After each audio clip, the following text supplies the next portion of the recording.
Good morning, InfoSec Island folks. This is Anthony. I'm here at BlackHat. I'm speaking with Theresa Payton, who's a former White House CIO. She's also the Chief Advisor and CEO of Fortalice. We're going to talk a little bit today about some SMBs and targeted attacks and what these smaller companies can do to help mitigate some of these security threats. And you briefly brought up an interesting story that you got a call this morning.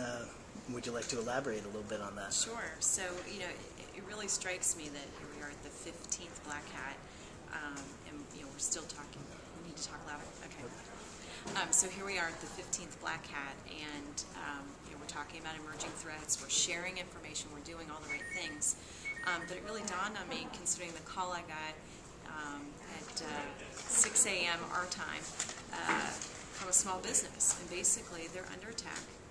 And they don't know what to do. They don't even know where to start. They don't know if they should unplug the computer or leave it running. If they should try and run malware and antivirus on it. They didn't even know they should contact their bank to make sure that the bad guys aren't logging keystrokes and able to get into their bank account.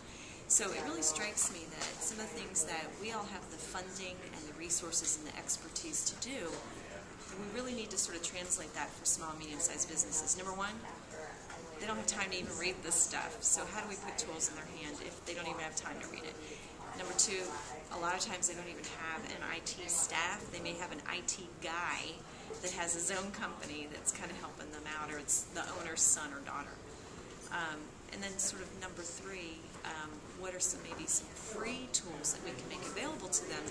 Sort of that break glass in case of an emergency. Here's some free tools you can use to try and quickly figure out what you should do and how to protect yourself. And that's a big focus for InfoSec Island, is helping these SMBs, smaller organizations, schools, higher education, law firms, and everybody help work together to mitigate these solutions. And like you said, these guys don't know what to do when they're under attack. They might not even understand the nature of the attack. How can these smaller businesses work together to help mitigate these solutions? Yeah, and this is a tough one, because if you think about, in sort of the physical world, if you think about Neighborhood Watch, I know my own neighborhood, we send each other emails when we see suspicious activity, when there's been a burglary, an arrest, etc. We all send each other emails. Businesses, it's tough because they're embarrassed, they're worried their competitors might take advantage of it, they're worried about brand, potential law enforcement issues, and so businesses aren't yet open to sharing. And I think we've got to get over that hurdle. I'm not sure what the recipe is to get over that, but I definitely think we've got to get to a point where we can share this kind of information without fear of repercussions, and also best practices. So I think those are kind of the key things that we're going to have to focus on. And SMBs and small organizations don't have a lot of resources either, monetarily and, like you said, staff. What is some recommendations that you can make for somebody who's watching this interview and is interested in preparing for an attack, so they don't have to do the panicked 6 a.m. call? Is there ways that they can prepare to protect themselves? There definitely are some ways to prepare. First of all, practice makes perfect. So just assume, as some of our speakers have said today, somebody is going to attack you. It's just a matter of when, and practice. So actually practice, okay, if a server goes down or we've lost information, what would we all do? Who would we call first? What are our options? What would we do? And get that down on paper. Hopefully you'll never need it. The second thing is, you actually do have some free tools out there that are great. InfoSec Island is a great resource. SANS Institute also has a whole library of policies and procedures that you can check, see if they apply to your business, and adopt them for yourselves. There's also some free spyware check and removal tools that are out there. I'd be a little suspect about using those until you vetted those first. Obviously you get what you pay for, so free isn't always kind of the optimal solution, but at least check out those resources first. And then the other thing I'd advise you to do is, if you don't think it's going to happen to you, or it's not worth your time to invest now, read the Wall Street Journal. There are several cases where small businesses, some of them are going bankrupt.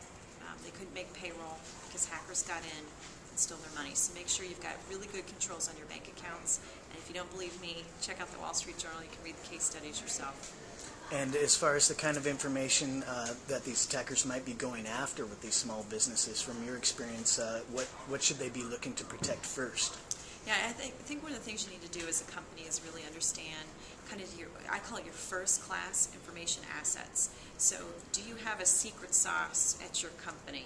Do you have intellectual property that needs to be protected? Somebody may want that. So figure out how you treat that intellectual property, what servers they reside on, who has access to it, and if you've got any monitoring on your systems, focus your monitoring and attention on that intellectual property.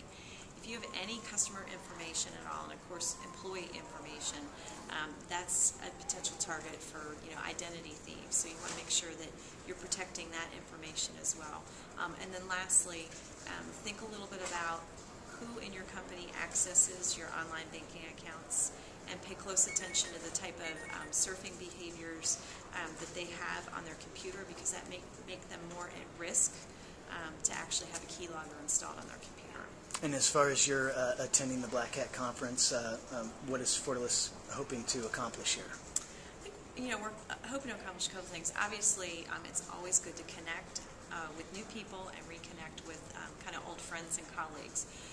And then sort of the third is to sort of hear from people who may be specialized in a field that we're not specialized in, get exposure to some of the hacks they've been able to do, some of the trends they're seeing, and be able to sort of incorporate that into our mindset when we're talking to clients.